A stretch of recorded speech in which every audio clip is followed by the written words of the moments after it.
West Yorkshire Police have been investigated by the HMICFRS over its use of force in police custody, and the outcome isn't all that great for the force. In fact, HMICFRS have said that the use of force in West Yorkshire Police custody continued to be a cause for concern. The inspection was carried out by HMICFRS in partnership with the Care Quality Commission in September 2023, where CCTV footage of around 18 separate incidents were reviewed, and some of those incidents were found to include inappropriate use of force by police that wasn't proportionate to the risks posed, and incidents weren't always managed well.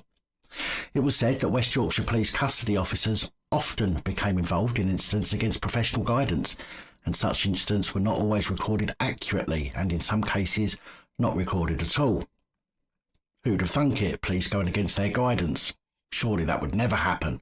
Oh, and not recording the violence used.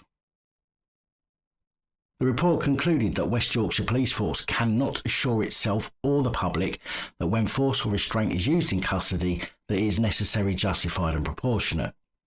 Now, it kind of sounds like they get a kick out of it if they're getting involved in incidents that don't warrant force or the levels of force used.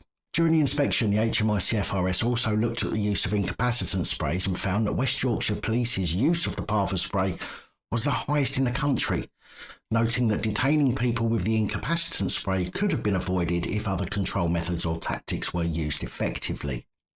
Safety in the cells was also a concern to inspectors, as in some cells there was no CCTV at all, and in others the quality was poor, limiting the force's ability to review the CCTV and causes a potential safety risk. But the force and CCTV were not the only things to have been found lacking.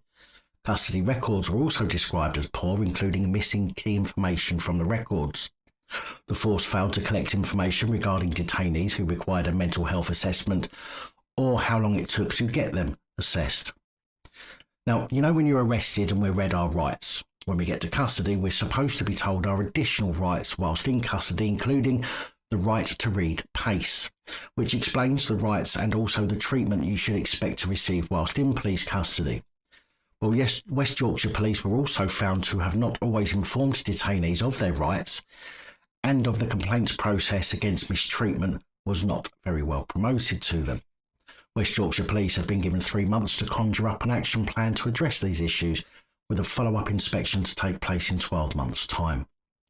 Alison Lowe, Deputy Mayor for Policing and Crime, said we will continue to hold the force to account and expect performance to improve as a result. To aid in progress, the Mayor and I are setting up a new dedicated independent custody detention scrutiny panel, which will also provide regular oversight of the response to the recommendations and the wider performance within custody. However, I wouldn't pay too much attention to this lip service if those in charge of the police forces, such as police and crime commissioners, and in this case the Deputy Mayor for Policing and Crime, actually did their job. We'd be seeing and hearing that chief constables have actually been held to account, but alas, we never do.